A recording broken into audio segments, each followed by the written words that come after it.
Welcome, welcome, everybody. What day are we? Saturday, good. I'm testing your orientation. What's your name? Who's the president? Where are you? How many days left of our 40-day challenge? I'm hearing different numbers. Not quite. What date is the 40 days end? Friday. We are day 34. 34 of 40, final week. You guys doing well? Meeting your goals? Well, I hear Pastor Castrati is stuck in traffic, so I'm going to welcome you guys, and we'll start with prayer. Father God, we want to thank you for this group. We want to thank you for each person who's committing to making changes in their lives, and we thank you for bringing us this far. We pray you be with us tonight in our session, and that you may be glorified. In Jesus' name, amen. All right, everyone stand up. We want to save time for our excellent speaker, so we're not going to do quiz questions today, but I just want to see which group has the best attendance. Where is team 1? All right, we got a few. Team 2. Oh, team 2 stay standing. Team 1 sit down. Keep your hands up, team 2. How many do we have? 1, 2, 3, 4, 5, 6, 7. All right, team 3. How many do we have? 1, 2, 3. All right, sit down, team 3. Sorry. Where's team 4? Team 4? Is there a team 4? They're stuck in traffic too? This is Hanford. Maybe they're behind the train. All right, where's team 5? Okay, sit down, team 5. Team 6? Oh, it's going to be close. 1, 2, 3, 4, 5, 6, 7. Oh, it might be a tie. Team 7. That's the youth. They're outside. Okay, so let's try this again. Team 3, how many do you have? Or 2? 1, 2, 3, 4. 8 to 7. All right, where's the leaders of Team 2? These are the prizes. You can distribute them amongst your team members. So we are excited. Our final week. What happens next week? Graduation. So we hope you're all here. Invite all your family, your friends. Invite all those that are stuck in traffic. And we're going to have fun next week. We are so thankful tonight to have Dr. Eddie Ramirez with us. Let's give him a round of applause. As you know, we were looking forward to him a couple weeks ago, and he is a man of perseverance.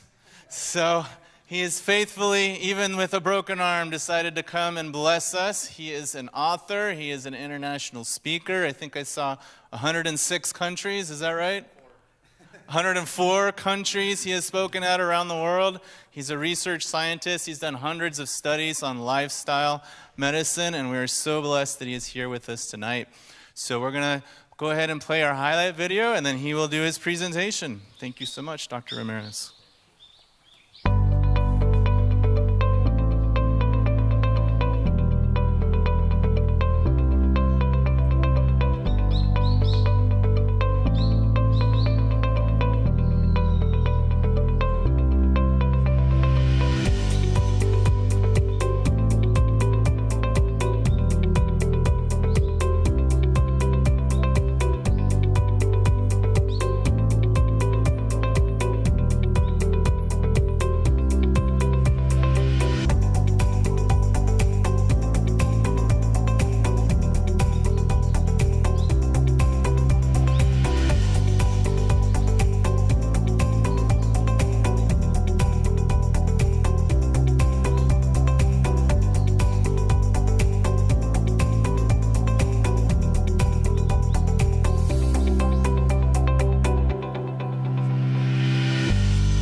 switch my screen?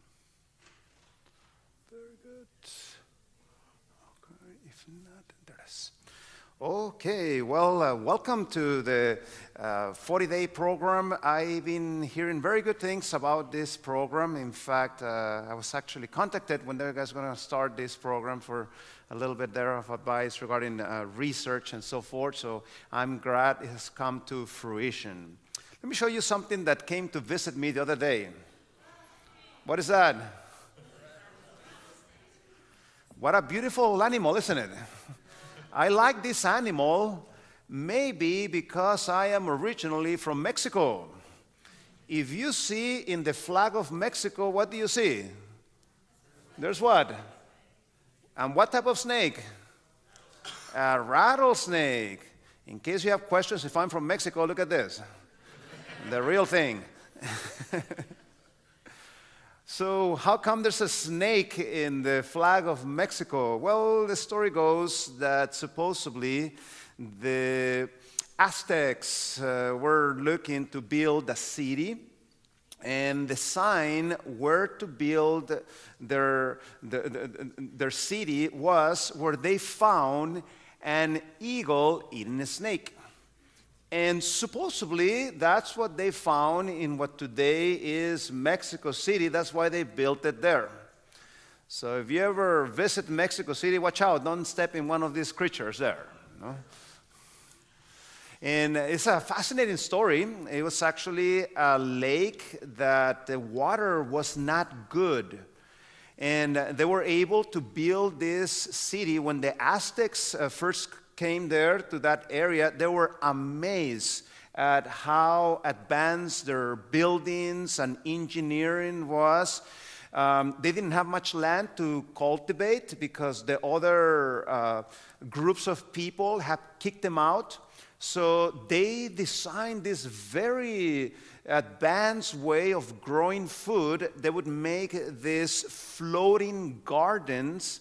So even though the water was not the best, through that process, they were able to, extract that water and grow all kinds of vegetables and so forth. So when the Spanish came, they destroyed the city and they filled the whole lake. And that's the reason why when there's earthquakes in Mexico City, things go so bad because you're literally in a lake. So things shake really, really badly there. I do a lot of research. This is one of my latest research publications. This one, we were documenting how hydrotherapy is one of the best things you can do to improve your immunity. In this paper in particular, we're focusing on COVID-19. I wish they would have been promoting this much more during the pandemic. And the leader of hydrotherapy worldwide happens to be the people of Finland. What do the people of Finland have that is something very cultural? Anybody knows? Sauna. Every home in Finland has a sauna. As they eat hamburgers here in America, there they do sauna. It's just something cultural. In fact, the word sauna is actually a Finnish word. And apart from the private saunas, here are all the public saunas in Finland. They are all over the place. In fact, a statistic says that there is one sauna for every 2 people of Finland. That's how many saunas you find in Finland. If you're not familiar with the sauna, this is what a sauna is. You have the source of heat in which you heat these stones, and then you have this room made out of wood. You put water there that fills the whole room with steam, and that increases the body temperature, simulating a fever. And this is not a unique concept of the Finnish people. Here you find the indigenous people of Mexico. They used to do something similar. They didn't call it sauna, but they call it the temazcal. And you can see this man here putting the fire.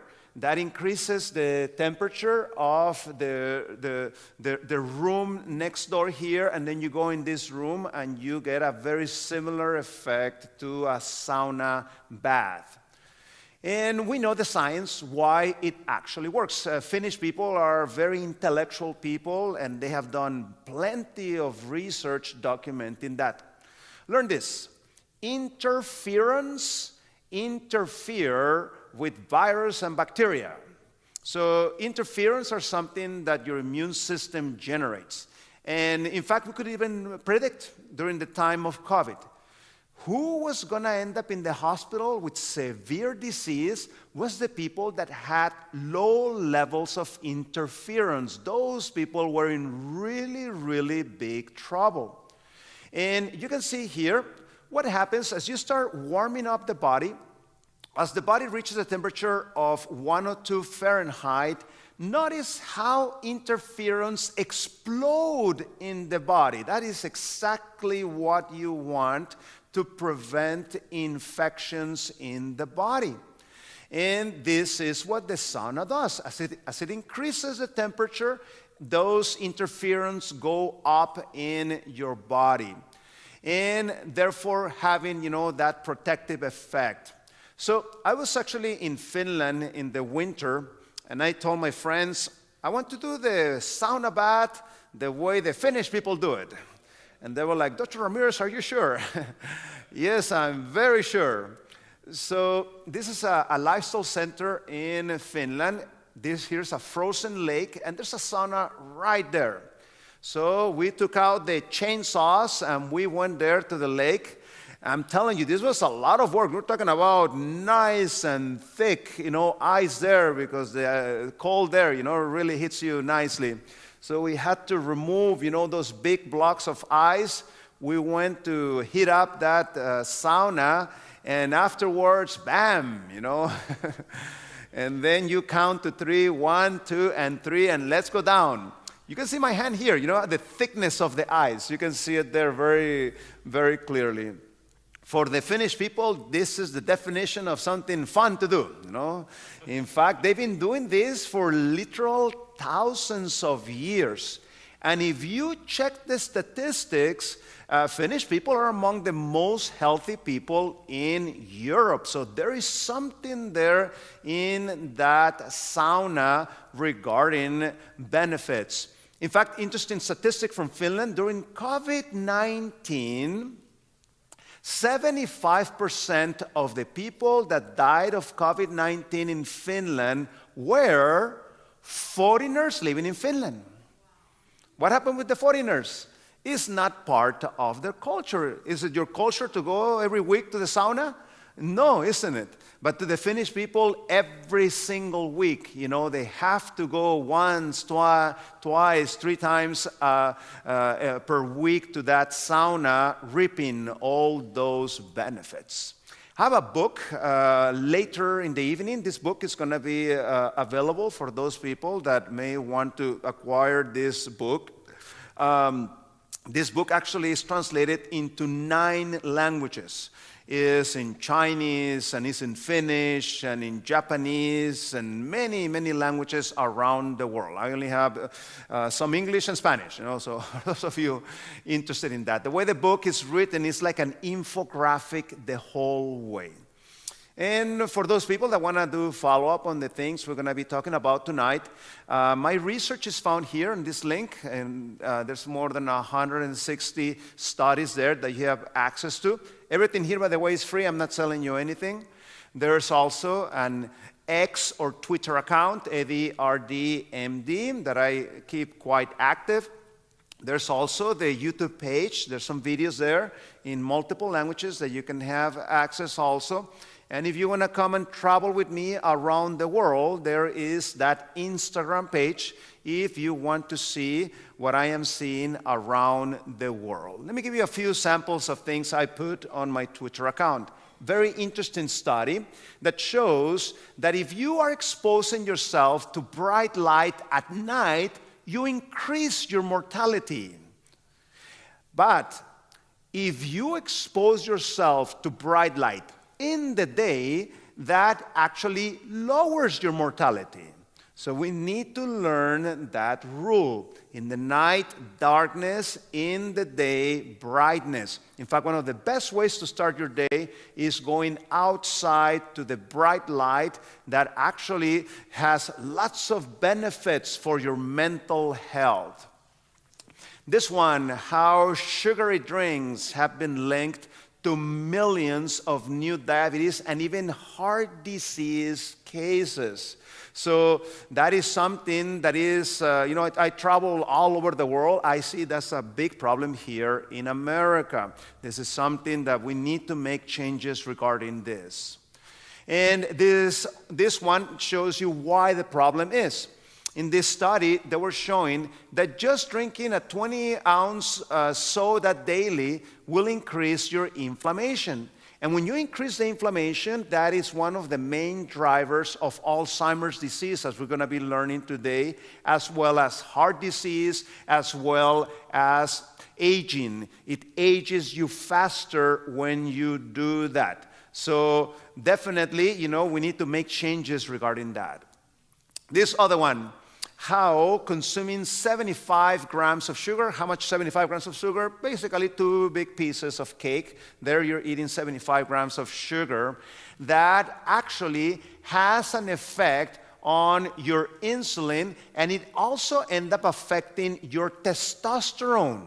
Your testosterone goes down when you eat too much sugar. One of the reasons why we need to be avoiding that sugar. Another very common problem that we are seeing in the clinical practice is what they call the text neck. As you move your head down because you're texting or using that tablet and so forth, that creates tremendous stress on the muscles of your lower neck, and it actually can affect severely your spine. So this is a bad habit that many people have. You have your device down here. You need to learn to raise your device so you are not forcing your neck down every time that you're using it. Sadly, as you know, many young people, isn't it? Exactly, you go, in the train, in the bus, what they're doing, bum, bum, bum, bum, bum, the whole time there, with their neck down. That is not good. We are going to see lots of problems in those spines, sadly, in the near future. 100-year-old lady, they ask her, what do you do? She's very active. Still, she actually works and also drives. So she says that some of the things that help her to live a long life are no fried food, no fast food, cook your meals at home, no alcohol, physical active, and having a positive outlook in life. Lots of things to learn there, if you want to follow that example. Some people say, Doctor, I don't want to live over 100. I'm going to be barely able to move and so forth. Well, if your habits are bad, sadly, that may be, the future upcoming. But as your habits are good, we can increase what is called the health span. So the name of the game is to extend the health span, the number of years that we are healthy. That is what we want to have as a goal. Again, you can find those and many more like that here in this Twitter account. Every single day, I put something new there to help you, motivate you to do long-term changes. That is the name of the game. So for tonight, we are going to focus on mental health. Let me just briefly tell you how I got into this lifestyle medicine field. Originally, I studied computer science. And when I was in my last semester, my friends started running, so I started running with them. But it ended up being that I was always the last place among my friends. And I say, this is very shameful, that every time we run, I'm always the last place among my friends. I need to do something to improve my times. So what I did, I went to the library of the university to read what are the people that are winning the race. What are they doing? And that's when I found out that many of those professional runners are on a plant-based diet. That's one of their secrets. So I said to myself, I'm going to try it out. Let's see what happens if I switch my diet. Sure enough, I started becoming so fast, I even got some first places in my town. I could see, this was not something psychological. I could see the positive impact that it was having. And not only that, my scores in my university started going up. All my scores became top notes when I made that switch to the plant-based diet. So I finished, and there was a research institution in front of where I studied. They offer masters in computer science. This was back in 1994, when not too many people were familiar with computers. So there was a lot of future for this. I applied for a master's. They gave me a full scholarship.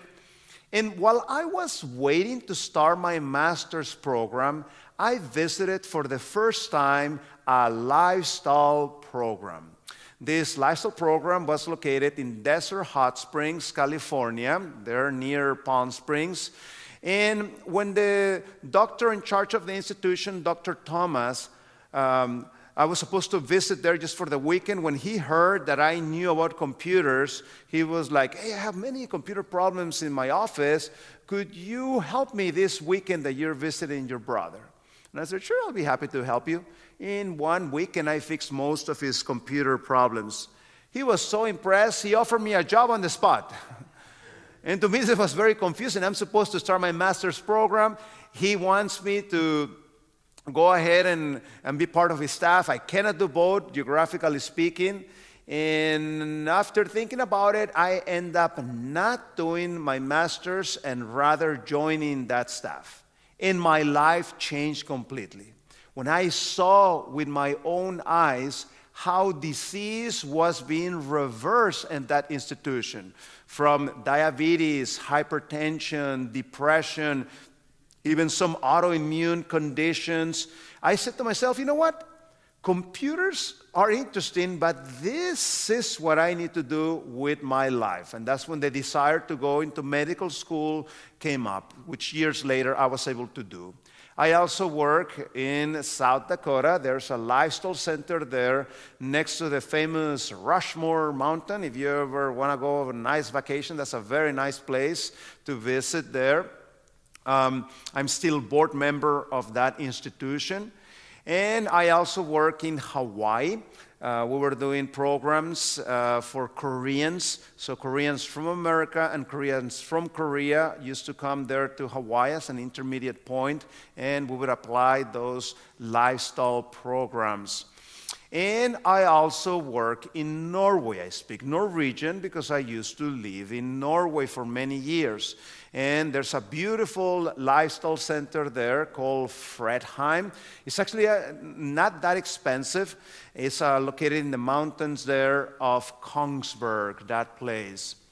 And I was also involved in a program north of here, of Sacramento, on the way to Lake Tahoe. There's a little town there called Weimar, and there's an excellent program called New Start. That institution was started in 1978. It's actually one of the leading institutes here in America. So let's talk about stopping dementia before it stops you. And I'm working on a dementia program. It's a whole project of many years that I've been involved with, in which we are asking multiple experts, and we are doing, the practical side of things. So we're working into making that a reality.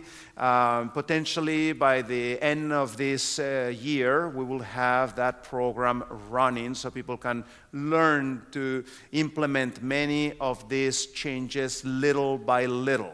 When we see the whole picture and everything, sometimes it can feel a little bit overwhelming, but I'm going to try to go quickly about what is dementia and some practical things we can start to do so we can start to decrease the risk of dementia.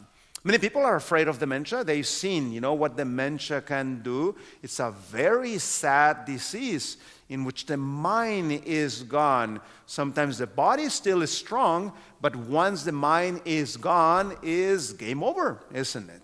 So we can do many things to decrease the risk. As Isaac Newton says, the reason why I'm able to see far, far away there is because I'm standing in the shoulders of giants. And these are some of the giants that we are going to be standing on this afternoon.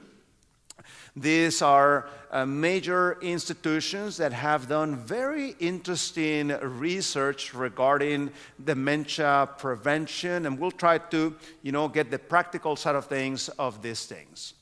And what happened is that we are in the process of changing the paradigm of medicine. In the old days, we had more of a linear paradigm on medicine. You have certain symptoms, we make a diagnosis, we are supposed to give this treatment, and the patient is supposed to be better, but sometimes it doesn't. And that's because we didn't take into account other factors, and that's where personalized medicine comes about.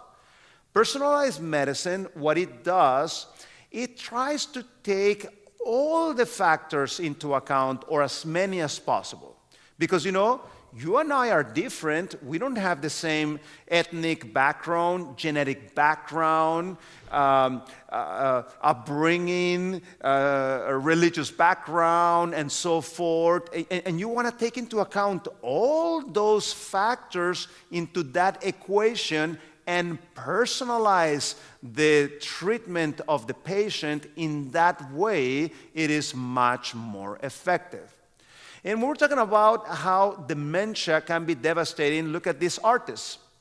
This artist in 1967 was diagnosed with dementia. And these are self-portraits that he did. By 1996, he started to going very much into decline.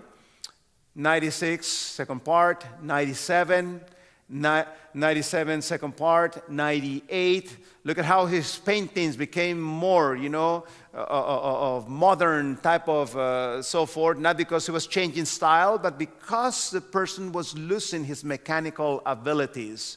99, 2000, that was the last one. So that personalized medicine type of approach is something that we have done with the depression program. There's a depression program that I have been involved for many years, and this is our hypothesis paper. You can find it there in that ResearchGate page that I gave you. And what we do, we try to find out the causes of depression.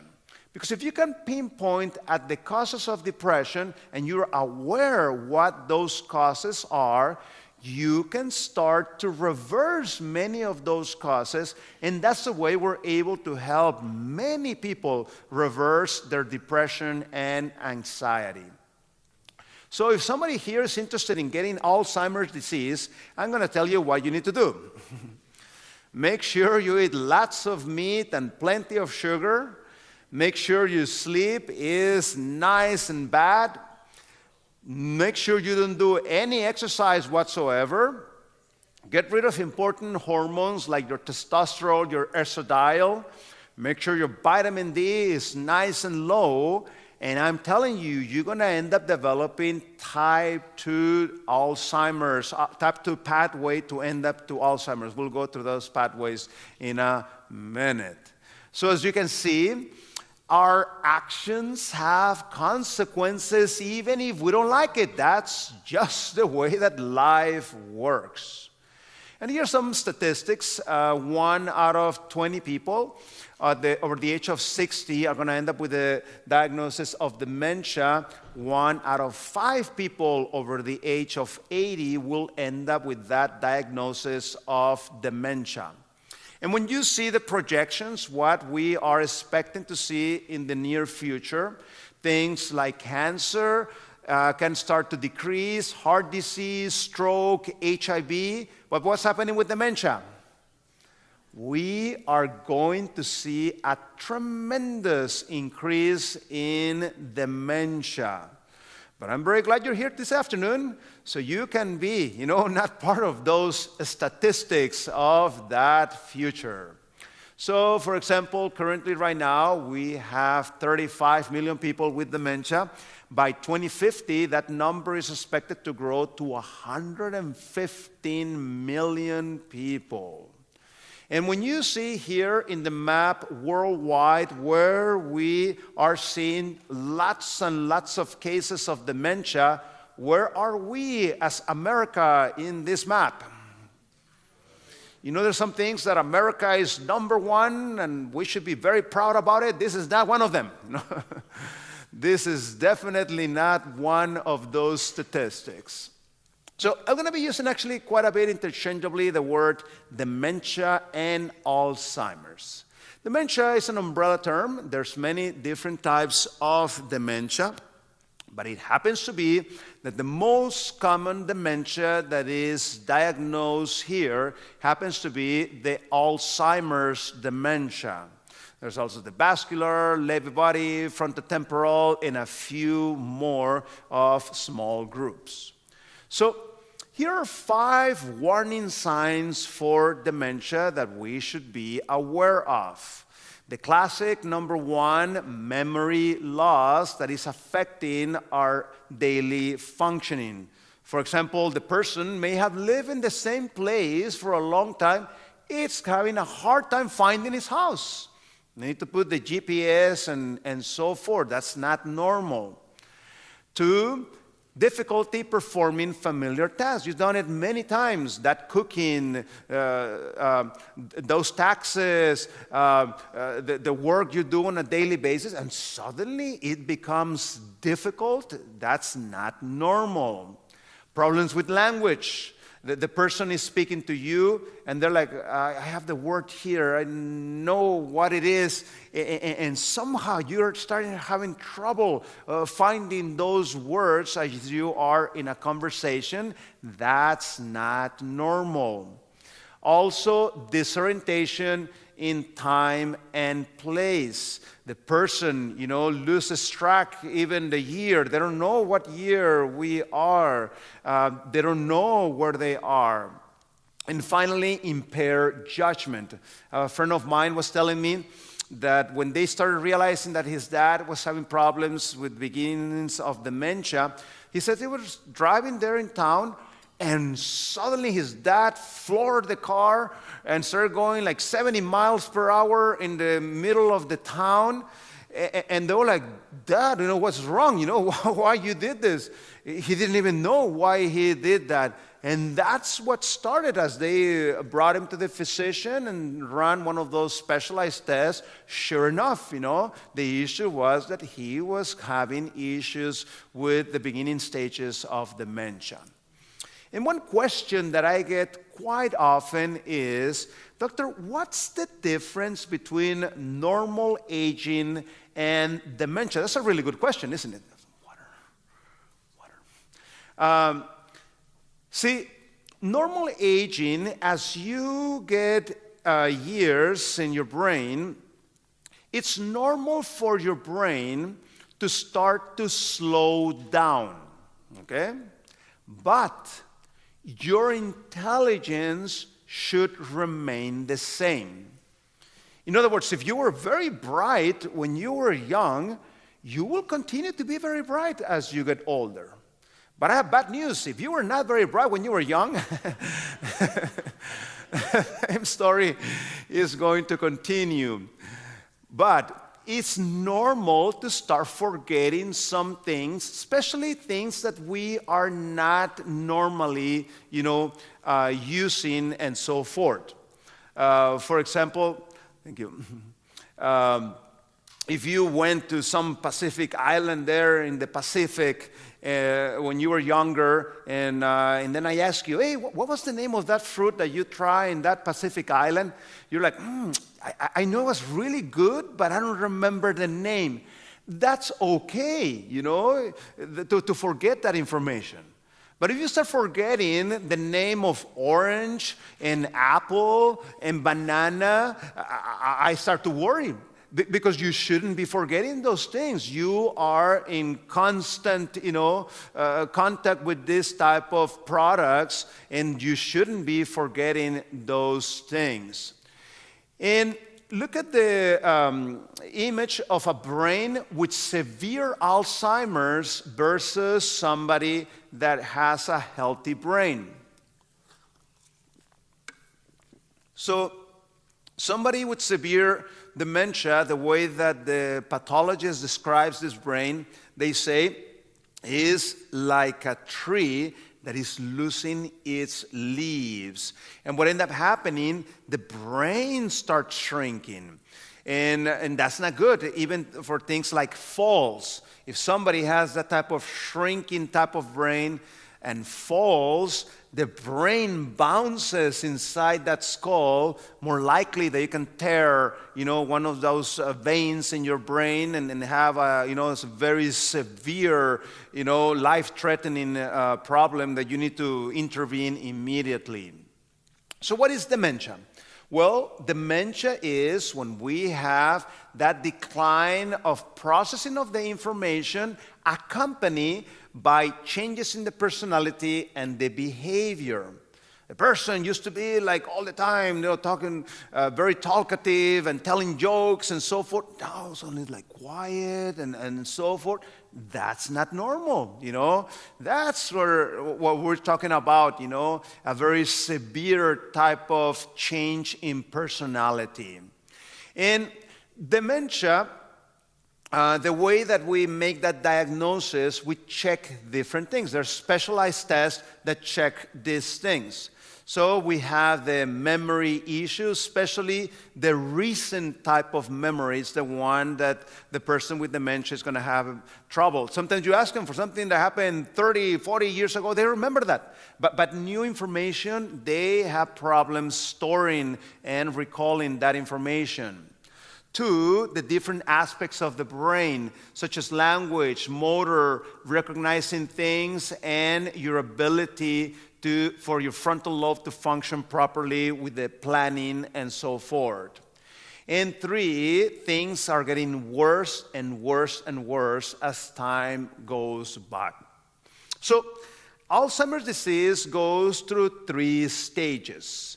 And first, the first stages are when the person starts with that forgetfulness. They go to the store and they get there like, what am I supposed to buy? They completely are gone.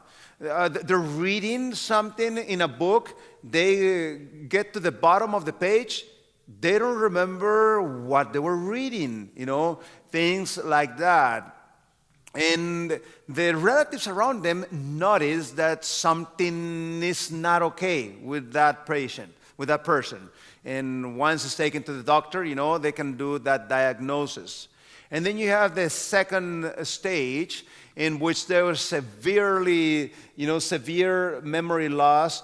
Even the relatives, the person starts to forget about them, very disoriented on time and space. And simple things like dressing, they have a problem with that. And then the disinhibition.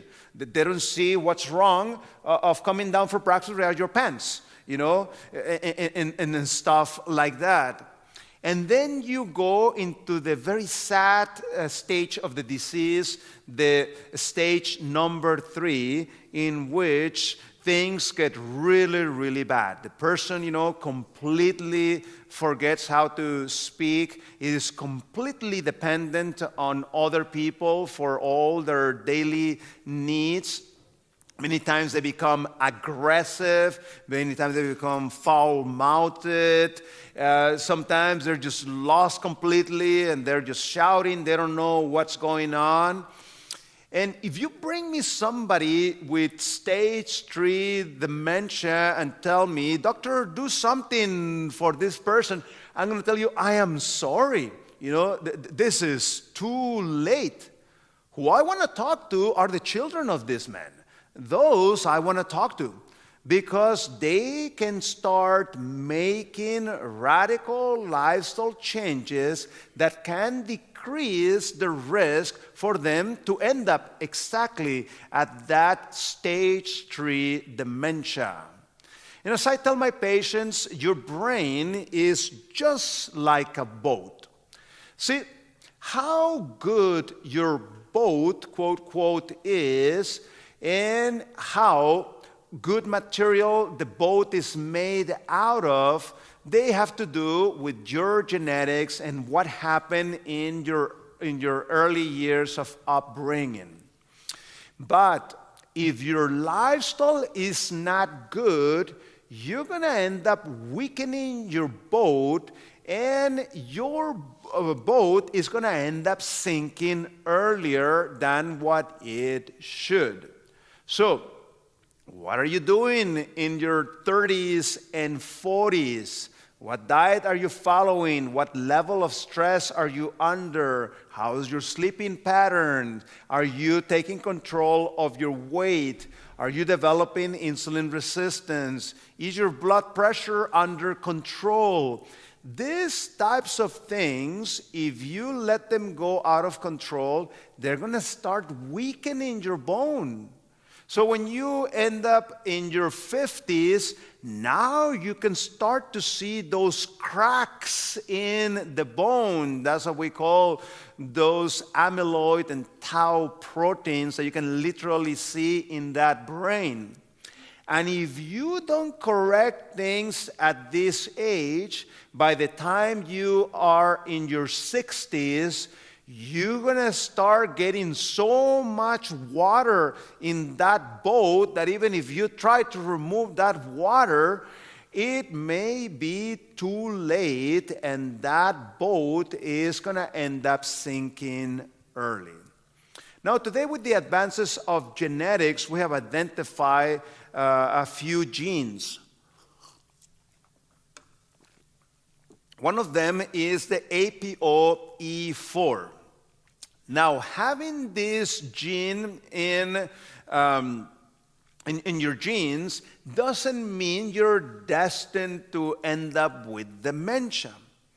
This gene is a gene of inflammation. And what it means is that mistakes in the way you live have a double impact on you. So that hamburger that harms everybody, it harms you double in the case that you have this. So if you have this gene, what should you do? Well, you're very close to the precipice. You should walk as far back as possible because you're at higher risk of falling in that precipice. What are your odds of having that inflammation dementia gene? Here are some statistics. If you are from European background, it is 1 in 4 your risk that you may be having that. The group with the highest risk are African Americans. The group with the lowest risk are South Asians, with only 17% of them having that dementia gene. So again, it doesn't mean, you're destined to have the problem, but it means that you need to be doubly careful with your habits. I actually ran a test myself. I don't have that inflammation gene. If anybody's interested, your doctor can test this, or even popular testing services like 23andMe. If you ask for the health part of 23andMe, they actually tell you if you have that gene. So the Lancet puts out this report on a regular basis on the things that are increasing or decreasing your risk of dementia. So let's go through some of them. So we have less education early in life. Not having that much education actually increases that risk. What can you do if you didn't have enough education? It's never too late, isn't it? I never heard that they turned down at the community college somebody in their 70s, 80s. You can still sign up, and you can still challenge your brain. One of the things you can also do is to learn other languages. That's the reason why you should be learning Spanish. It is good for your brain, to challenge your brain. In fact, that's the beauty of America. You can choose the language you want. You probably have somebody here that you can practice from Arabic to Chinese to Japanese and so forth. And then hearing loss. This is a big one. And number one cause of hearing loss, cholesterol problems. Cholesterol problems will clog those arteries that go to your ear and can potentially damage it. Number two, and most common among young people, too loud music. Don't listen to too loud music because you literally are damaging your hearing. So what can you do if you have damaged hearing? Well, today we have many technologies and things that you can do to increase, your possibility of listening. New one, LDL. So we need to keep those LDL cholesterols nice and low. Your goal should be 75 or under for your LDLs. Depression also increases, traumatic brain injury, physical inactivity, diabetes, smoking, hypertension, obesity, and excessive alcohol. And late in life, social isolation. This is a huge problem in America. You can be surrounded with all kinds of people around you and be lonely, and that's not good. Structures that used to give a sense of community are becoming, quote, quote, old-fashioned. Things like churches and this type of things in the old days were all packed. And today, as less people attend, many times they miss that opportunity of connecting with others. In fact, if you're participating in this program, it's nice to be with other people, isn't it? Just to, meet on a regular basis and so forth has so many benefits for you. And then air pollution and also visual loss. So things that stimulate the brain, the hearing, the eyes, when you decrease that, that can be problematic. And here you can see a very interesting paper also showing things that increase and decrease the risk of dementia. So having that orthostatic hypotension, too low blood pressure, less blood flow to the brain, depression, alcohol, stroke, having the gene. But notice this one. Formal education decreases the risk as well as having strong hand grip. So the reason why a strong hand grip has a decreased risk is because it's a reflection of how strong you are in general.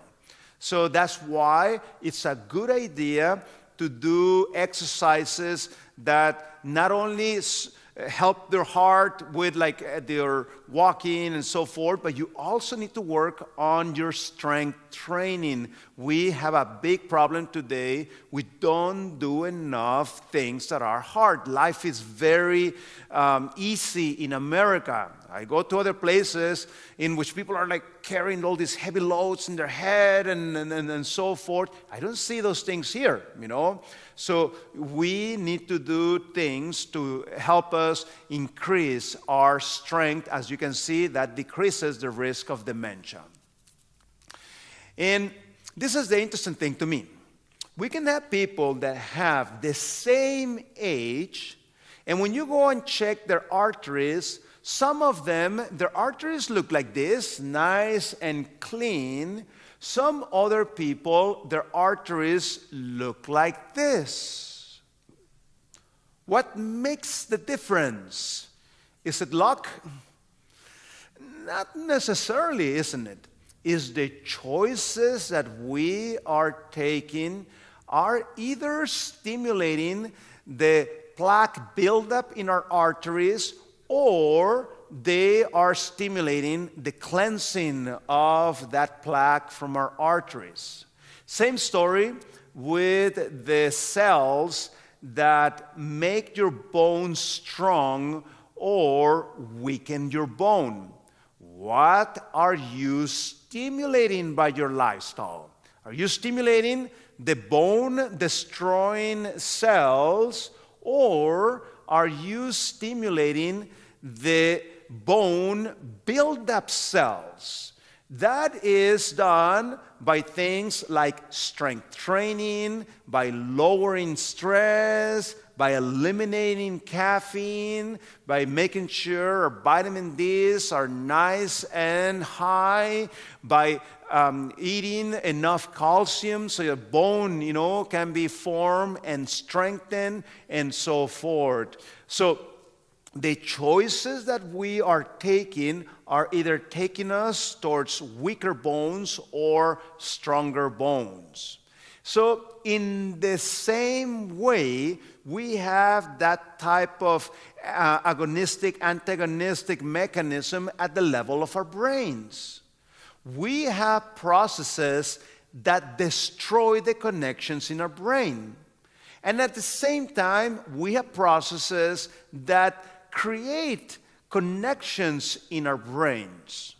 Which ones are you stimulating? Are you stimulating those build-up or destroying ones? And that is determined by the lifestyle that we're having. I gave you a tip. Learn Spanish. As you try to learn that Spanish, the brain is trying to learn those words and sentences and so forth. Your brain needs connections in order for that to happen. But you need to make the effort and try to stimulate the brain. And it's not only Spanish, it's learning something that you're not familiar. Okay? That is the key. Also, things such as healthy diet. When you eat the wrong type of food, such as animal products, that stimulates something called inflammation, and the pathway to destroy those connections in the brain is a pathway of inflammation. So anytime you turn on the process of inflammation in your body, you're literally destroying connections in your brain. Now you may be saying, well, doctor, the other day I went to McDonald's and I ate a hamburger and I didn't forget anything. Well, that's because you have billions of those connections there. But keep going on a regular basis and you're going to get yourself in really big trouble as you keep feeding that inflammation in the body and you keep destroying and destroying and destroying those connections. You're going to end up in that point that you're going to see, that tree that has lost its leaves. So here are the different types of pathways for dementia. So let's just describe them briefly.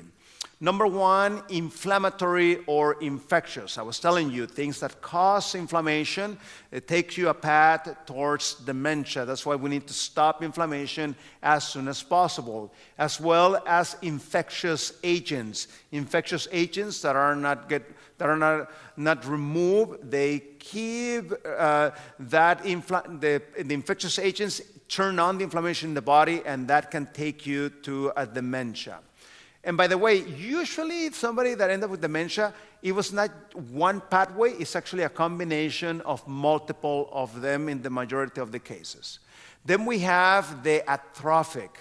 Atrophic pathway is, you get there by not providing the brain everything that it needs. For example, thyroid. The brain needs the right amount of thyroid, not too much, not too little. I've seen people that they've been diagnosed with a hypothyroidism and they don't want to take the medication. That is dangerous. I'll show you in the statistics a little bit ahead of how dangerous that is. Or certain hormones such as testosterone, or certain female hormones such as estrogen and so forth, need to have those right levels of hormones for things to work properly at the level of the brain. And also nutrition factors such as tryptophan and so forth. Then you have the glycotoxic. If you notice, it's kind of in between these two, 1.6 because of that. And this has to do with insulin resistance. Many of the brains that end up with dementia have brain insulin resistance. So that's why if you are struggling with that insulin resistance, you need to make sure you are well under control at all times. Not just, 6 times a week, and one of them you can do whatever you want. That's not a good idea. All the time, you need to be disciplined so that you keep that insulin resistance the more control as possible. Then you have the toxic pathway, things such as lead, things such as mercury, and now we have things such as microplastics. Beware of those things, because if you overload the system, it can trigger a pathway to dementia. And then these ones are the same because it's the same pathway. Vascular. This is a very common cause in which the blood vessels to the brain start to get clogged. You're not getting enough blood to the brain, and the brain is tremendously hungry for oxygen and nutrition. And by decreasing just a little bit the intake of blood to the brain, your brain can be in really big trouble. So that's why, that's one of the advantages of switching to a plant-based diet. As you decrease that cholesterol, that buildup of the plaque actually stop and sometimes can even start the reversal process. Or traumatic. The reason why it's the same pathway is because when you have a traumatic fall, a traumatic hit to the brain, what happens inside your brain, as I mentioned to you, it bounces inside your skull. And as it bounces, it can damage some blood vessels. Therefore, it's the same thing. If you damage the blood vessel, that's going to mean less blood flow to the brain, and that increases the risk. And if you think that we're going to stop this problem with medication, I have bad news. There's been 244 trials with medication. It doesn't work. One of them works just a little bit for a short time, and the person, it actually is going to end up with the dementia sooner or later. So it's not about medication. It's about changing the way we live. Clinical case. This patient comes because she has a family history of dementia. It's reading, and it gets lost very easily on what she's reading. She forgets. And she has lived for a long time in the same place. She needs to depend on that tablet to go home because she cannot get home just by her memory. What she does, she identifies the causes of dementia. We'll come to those causes of dementia in a minute. And starts making the relevant changes about that. And the interesting thing is that as soon as she starts making those changes, her mind starts to improve. Her ability to retain the information, her ability to navigate without the GPS and so forth improves. But then she gets this stomach flu, and she gets off the program and start getting, getting herself into this junk food and coffee and so forth. And very soon, the memory problems start coming in. That scared her off enough to get back on the right program. And by the time that they published the paper 2.5 years later, she is still asymptomatic and still working full time. So as you can see, the name of the game is to identify those causes. Here are a few causes. This is not all of them, but these are just a few risk factors. So we have physical inactivity, smoking, the alcohol, air pollution, lacking that infrequent social connection, what I was telling you a minute ago, obesity, having problems with your hearing, depression, diabetes, hypertension, less education, head injury. So this is the way that I like to explain it to my patients. Is as a roof that has 36 holes. Imagine if your roof has 36 holes, but you only decide to close 4 of those holes. You think that's going to stop the problem? No. The name of the game is to have an honest evaluation, identify as many of those holes, and start plugging them in. And sometimes there's people that just get obsessed about 1 or 2 and they just keep closing those, but they leave the other ones undone. For example, I'm a very frequent flyer, so I get upgraded to business class and things like that often. And the other day I was in business class, and I was observing the guy next to me. I think he was worried about dementia because he was doing all these Sudoku and crosswords and so forth, which I'm not against those things, go for it. If you want to do those things, those things are good for you. But please notice, he's closing that hole, but then the time of the meal comes, and then here comes the beverage. What's his choice? Wine. Wrong choice. Wine is very inflammatory. Every time you drink wine, you create inflammation in your brain. You lose those connections of the brain. And then here comes a meal cart. What's his choice? Chicken. Wrong choice. That is also inflammatory. Every time you eat chicken, you also create inflammation in your body. And here you are, feeding those fires of inflammation, leaving those holes undone. And they upgraded us to business class. The seats are super nice. You press a button and the thing, becomes a bed. You can lay down in that bed. The flight is getting late, so I turn my thing into a bed and go and sleep to try to catch some sleep. And I wake up there, in the middle of the night to go to the bathroom. And what is this person doing? Just wasting his hours there watching movies, wrong choice. You need to catch on your sleep. You cannot be, abusing your body that way. When you don't sleep enough, you create also inflammation, and that can also cause that loss of those connections at the level of the brain. So can you see the problem here?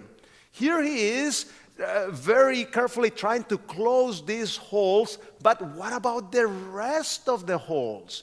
You need to actively close as many of them as possible. So here are some of those factors. Number 1, the dietary factor. What do you need? You need a whole food, plant-based diet.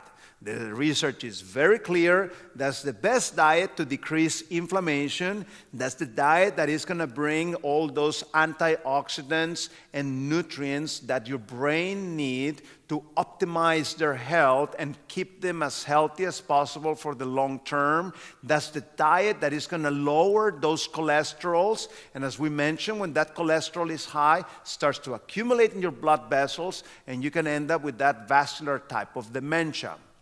You can see here very clearly in this paper how persons that are following a plant-based diet, they decrease the risk of dementia compared to those on an animal-based diet. And this one I was sharing it this morning, let me share it this afternoon again. This is the power of that diet. It's a patient of ours, came to the program here in Weimar, California, New Start program, the 18-day program. And he came because he had diabetes, he had obesity, he had high blood pressure, and he was taking multiple medications.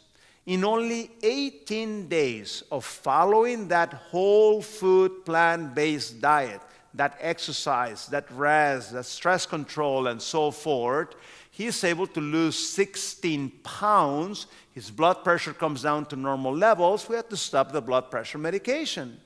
His glucose comes down to acceptable levels. We have to stop the metformin. He continues at home with that new lifestyle, and in a year and a half later, you can see his blood pressure beautiful without any medication. His cholesterol's beautiful, 140 and 61. Remember, we said 75 and under for this LDL. And the most surprising number, this hemoglobin A1C of 5.5, it means he is no longer a diabetic. Is good or bad? Good, isn't it? And I've seen this over and over. This is 30 years that I work in these lifestyle centers. And you can see him here. After a year and a half of following that healthy lifestyle, you can see that he already has lost 141 pounds. Look at him. No longer having problems with obesity, no longer hypertensive, no longer diabetic. This is the power of this healthy lifestyle to help you reverse many of these conditions. Look at this other one. Eating leafy greens each day tied to sharper memory. Cholesterol levels are linked to the risk of Alzheimer's, what I've been telling you.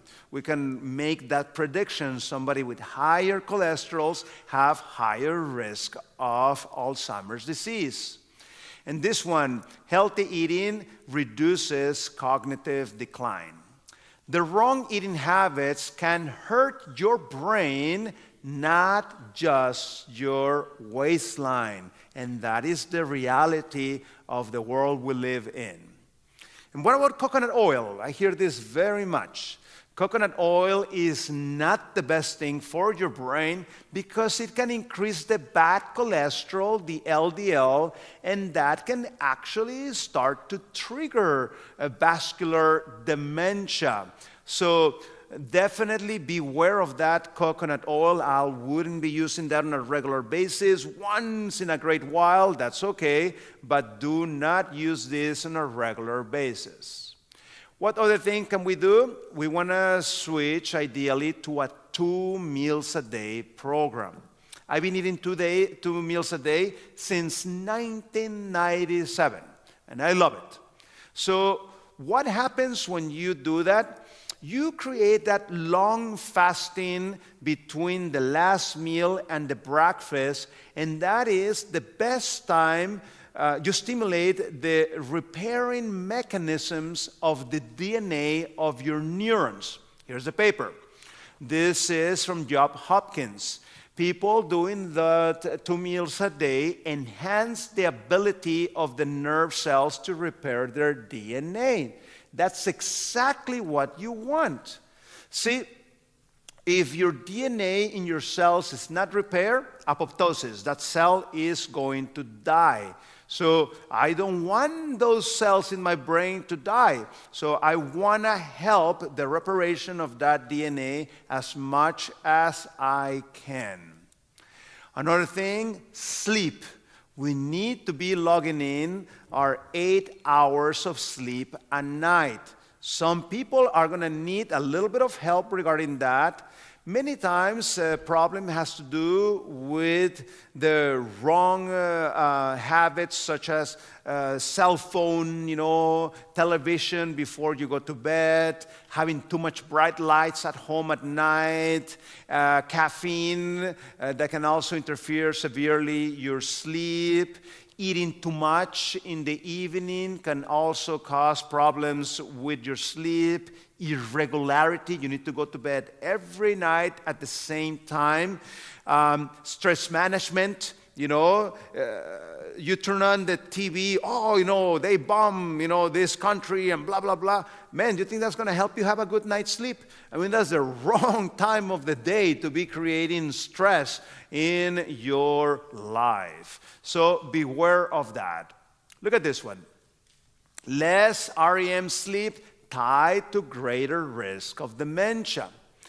In this paper that came out a few years ago, finish your sleep else your brain begins to cannibalize itself. I'm telling you, it's so important, that sleep. Look at this one. Regularly getting less than 6 hours of sleep a night could cause the same long-term damage as alcohol abuse. That's how big of a deal it is not to sleep enough. And look at this literature review. You find this one on my Twitter account. People that work on shift work or night work, 40% increased risk of heart disease, 20% increased risk of cancer, 33% risk of cancer risk in 5 years, 36% more risk of diabetes, increasing your risk by decreasing 5 years of your life, and having problems later on to sleep well, and even your divorce. Because when you don't sleep, even you get moody, isn't it? And more likely, you're going to end up in a discussion, fighting with somebody, and so forth. Another huge thing, gingivitis. I know you don't like the dentist. I also don't like the dentist, but I need the dentist. Sometimes you need to go to your torture session there, because if your teeth are not healthy, it's a big deal. A recent study was showing that one common factor that many of the people that end up being diagnosed with Alzheimer's was they had gingivitis. If you have gingivitis, it's inflammation. That inflammation keeps going and going and going and going, and you're losing those connections in your brain. That's why you need to make that appointment with your dentist and stop that inflammation. Tooth loss associated with increased cognitive impairment and dementia. So that's why I'm telling you, you need to go to your dentist on a regular basis to keep those teeth clean. Doctor, the dentist is very expensive here. Go to Mexico. Many people actually go to Mexico to take care of their teeth. There's very good, competent dentists down there and really cheap, for those people that have, issues there with the economic side of things. Medical tourism. This one, don't get angry. We're talking about this one this morning. This man is the longest living male on earth. And one of the keys he's saying to live the longest was to don't get angry. When you get angry, you know what you do? You turn on inflammation. And if you turn inflammation, what do we say? You lose connections in your brain. It's not worth it. Sometimes you need to be humble, Yes, they cut off in front of you and you almost hit them. But what good did it make you to get all angry, In fact, by getting angry, you don't even think properly, and you may even do something foolish and so forth. Just, forget and keep on. Dementia risk tied to personality. Anxious, moody people more prone to brain disease. So we need to take responsibility for our emotions. We have a say. It's funny. The lady can be fighting with the husband and very heated argument, and then the phone rings, and then they answer, "Oh, hi, Mom. How are you doing?" Suddenly, how come that change so severe? Because you can control your emotions, So you need to learn that. Maybe another time when I return, we can talk about more of that CBT, controlling your mood. Physical exercise, big problem in America. After going to more than 100 countries, I can see issues worldwide. This is a big problem in America. People don't do enough exercise. How do I know that? This morning I went walking, I didn't see a single soul there. I should have seen a bunch of people. There was many people living there, where I'm staying. How come they were not walking with me there? So you need to make exercise something on a routinary type of way. It's going to bring that oxygen. It's going to bring those nutrients. It's going to increase circulation. For dementia prevention, I want to do things that, this is the principle, increase the blood flow to your brain, okay? Remember that principle. Anything that increases blood flow to the brain. And we have discovered this new system called the glymphatic system, and that system turns on when you are deep in sleep. And your brain starts that cleansing mechanism at the level of your brain. But that only happens when you are in deep sleep. How are you going to accomplish deep sleep? By improving your sleep hygiene. And cardiovascular exercise enhances that lymphatic system. So at night, we need to have, that proper exercise so that we can clear those toxins from your brain. So not having, regular good sleep is like not cleaning your kitchen floor. How does it get? Man, it gets sticky and yucky, isn't it? If you don't clean that floor in your kitchen on a regular basis, the same thing happens in your brain. You're not removing the toxins of the brain, and that's not good in the long term. Exercise keeps dementia at bay. Running and walking significantly boost your brain power. So make that walking a routine. In fact, I suggest get together with a neighbor, make that commitment. So that those days that you say, oh, I don't feel like walking and so forth, you made that commitment, the neighbor's going to call you, hey, you said you're going to walk, let's go, And in that way, you can encourage each other so this can become something regular. In fact, it's interesting. The speed that you are walking actually determines your risk of dementia. Fast walkers have less risk of dementia. How can you accomplish fast walking? By becoming physically fit. Somebody physically fit is able to walk faster. So that's why we need to start, that regular exercise program so that we can achieve, a good pace. And look at this one. They put people on a treadmill. How much walking they can do determine how long they're going to live. So that's why it's extremely important exercise in your life. You're literally shaving years of your life if you are not having a regular exercise program. This is my study. In this study, we were documenting how if you start a regular exercise program, within days, your fitness starts to improve. And this is among people that did not do exercise at the beginning. As soon as we put them to do exercise and we started measuring how their body was metabolizing oxygen, they became more efficient in their system. There's an indication of fitness as they started doing exercise. You need to make sure you stimulate your brain. We talked a little bit about that. That's why you're going to be learning Spanish, isn't it?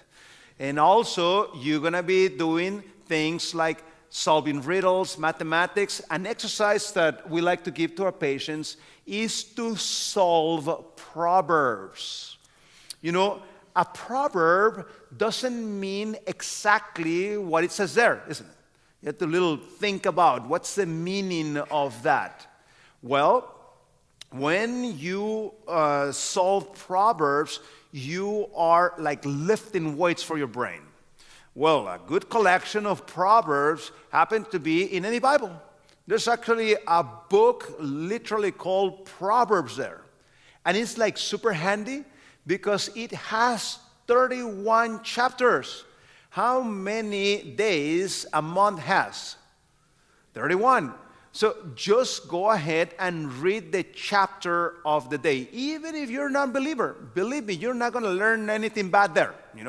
It's all this counsel, for these parents. They want their children, to behave well and take the best choices and so forth.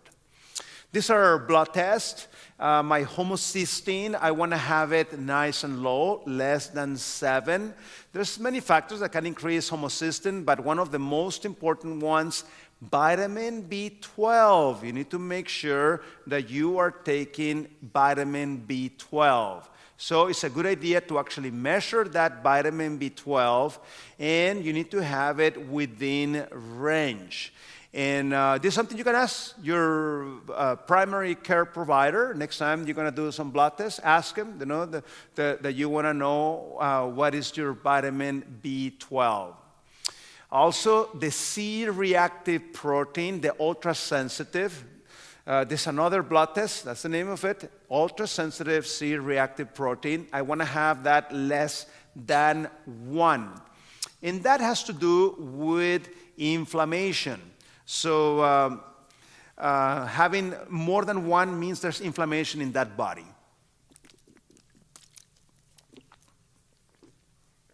Now in our program, we measure that test, and within days after we switch our diet and do these other healthy lifestyle factors, inflammation, as we measure again, starts coming down. So inflammation can come down quite fast if you're making the right lifestyle changes. We can either do fasting insulin, but the most common one, hemoglobin A1C. My goal should be having less than 5.5. If this is higher than that, it means there is deposits of that glucose throughout your body, and that can encourage things from atherosclerosis and so forth. That's why, as a diabetic, you need to be very careful with your lifestyle to keep as much control as possible of that diabetes. And hormone balance from your female hormones, cortisol, and a big problem, testosterone among males. So, as I told you, people that have problems with thyroid hormone, and they don't want to take their medication, they increase their risk of dementia by 81%. It is dangerous. If you need that thyroid medication and you're not taking it, you can get yourself in really big trouble. Be aware of that. And the thing is that the internet is full of all these false things. Oh, take the algae and things like that. It doesn't work. I will be honest with you. So beware of that. Social support, as I told you. Find a group that meets on a regular basis and become part of that or participate of that. It is good for us to surround ourselves with people. I hear some people say, oh, doctor, but I have 1,000 friends on Facebook. It doesn't matter. What we need is humans around us that we can interact and so forth. This is something that actually helps us decrease many factors. One challenge on somebody that is lonely, they start thinking about their problem. And just thinking and thinking about their problem, you actually make the problem worse by that. Or exaggerate it, But when you are among other people, your attention switches, and it's not on yourself. Now it's in other people, and that's why this actually helps quite a bit. Look at this sculpture that you find in Switzerland, and it's called Melancholy. And you can see, isn't it, that emptiness inside of there. And we need to fill that emptiness in a healthy way. Some people choose to try to fill this with alcohol and drugs and immorality and so forth. And those things actually make that hole even bigger. They actually don't fix that hole. Being lonely is as bad to your health as smoking 15 cigarettes a day. Feeling socially isolated can have the same effect as mortality as well-known risk factors like obesity and cigarette smoking. Loneliness is associated with an increased risk of high blood pressure, heart disease, and stroke, depression, anxiety, and cognitive decline. Lonely people have a whopping 64% increase of developing clinical dementia. So you think loneliness is a small thing? No, isn't it? It's a big deal. If you are experiencing this, start to make those changes so that you can be connected with other people on a regular basis. Reduce stress. One of the best ways to reduce stress is by using spiritual resources, Sometimes there's this pain in our hearts. Sometimes there's the hate in our hearts, things that other people did to us and so forth. Go to God and pray. It's good for you. It feels good to unload that weight and so forth. That is something that we can practically do, and it is not even expensive or any cost at all, to help you decrease that stress in your life.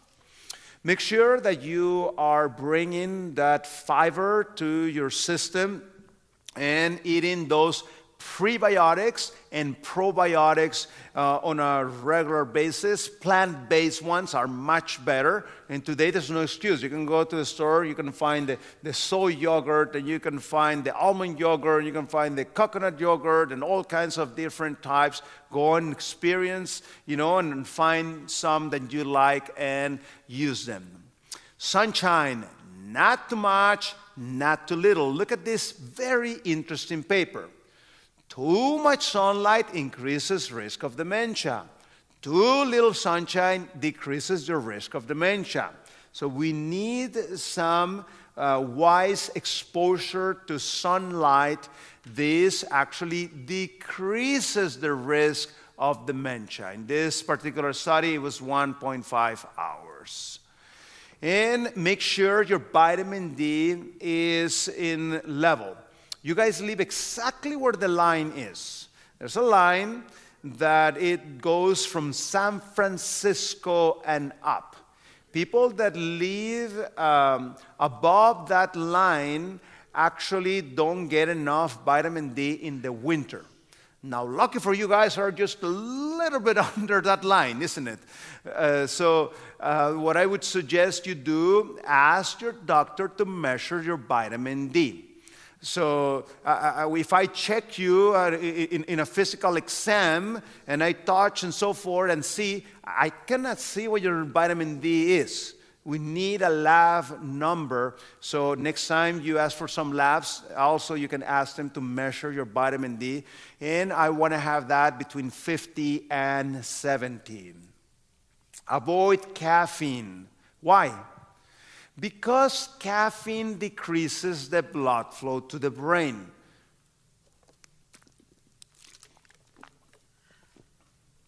As I mentioned, in dementia prevention, I want to increase the blood flow to the brain. I want to eliminate anything that decreases the blood flow to the brain. Let me show you. You can find this on my YouTube page. So this lady is a reporter from ABC News, a mainline television station, and she does this functional MRI in which it measures blood flow to the brain. Then she drinks 1 cup of coffee, and then she repeats the same study. This is her brain before the caffeine. It's nice and red all over the place. That's good. This is her brain after 1 cup of coffee.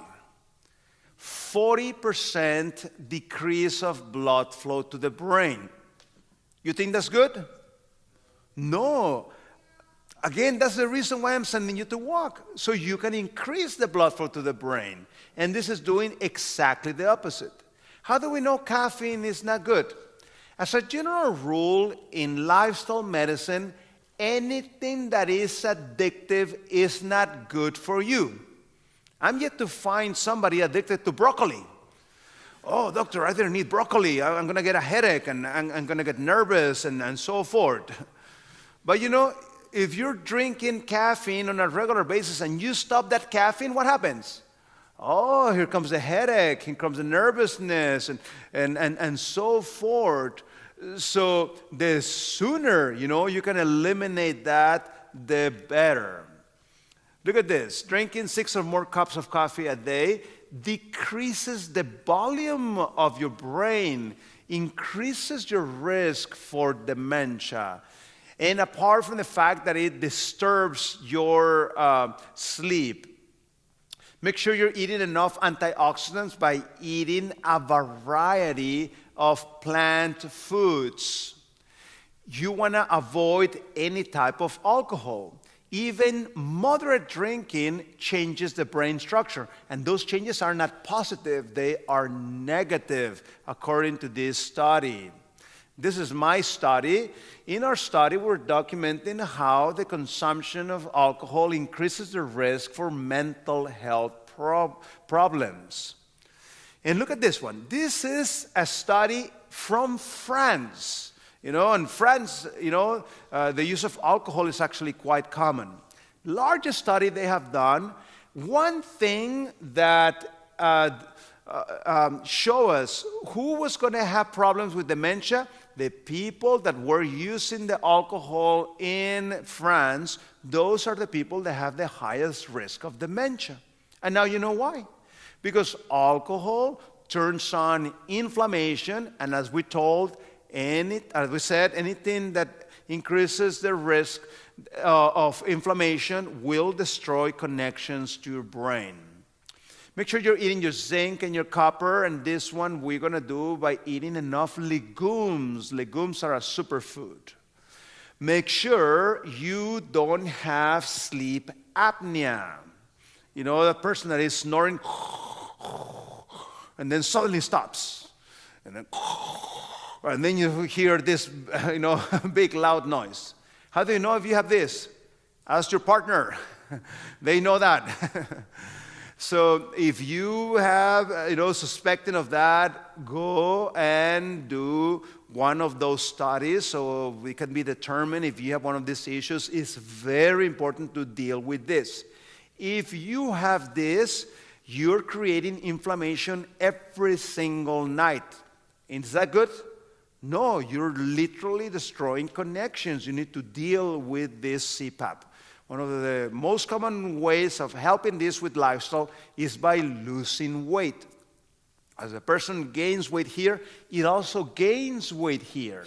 And that excess weight here in the throat collapses those airways at night, triggering many of those cases of sleep apnea. So participating or making these lifestyle changes long-term could be of a benefit.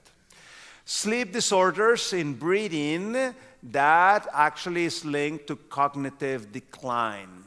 Make sure you eliminate heavy metals from your lifestyle. Sadly, number one source of mercury, anybody knows what it is? Fish. Today, every fish has some level of mercury. There's not such thing as a mercury-free fish. In fact, I'm actually at the moment doing a very important review on something called biomagnification, how toxins increase in the environment. This is my study, another one of my studies. In this one, we're showing how fish consumption was actually linked to poorer mental health. And we think that that has to do with the fact of that exposure to the toxins that happen. So, what we need to do, we need to find as many of those factors as possible and start making those changes. The more, the better. So, last clinical case, this male, 74-year-old attorney, started having problems with memory loss since 5 years ago. Especially word finding is one of his major problems. His mother had dementia, and he had the gene of dementia, this APOE4. And when they did some testing, he actually had this amnesic type of dementia. They tried the medication, but it didn't work. So what did he do? He went and found the root holes of his problem and started to make the right changes. And he noticed that within 6 days, his abnormal test actually became normal. But he had a very long business trip he needed to do. And as he went on that trip, he started compromising on his lifestyle. started drinking coffee again, started drinking alcohol, went back to animal products, was not sleeping well, and so forth. And he started noticing that the memory problems were creeping in back. That scared him off enough to get back to his good lifestyle. And by the time they published the clinical case, he did not have the diagnosis of dementia. So, reminder, this evening after the meal, we're going to have this book available for those people that may be interested. It's a book not about pandemics, it's a book about immunity, and many of the factors that we were talking about today, you're going to find them on this book. So may God bless you, and may we start making, those positive changes. I'm very glad that you're participating in this program in which you guys can encourage each other and incorporate many of those healthy last aspects into your life. Thank you very much.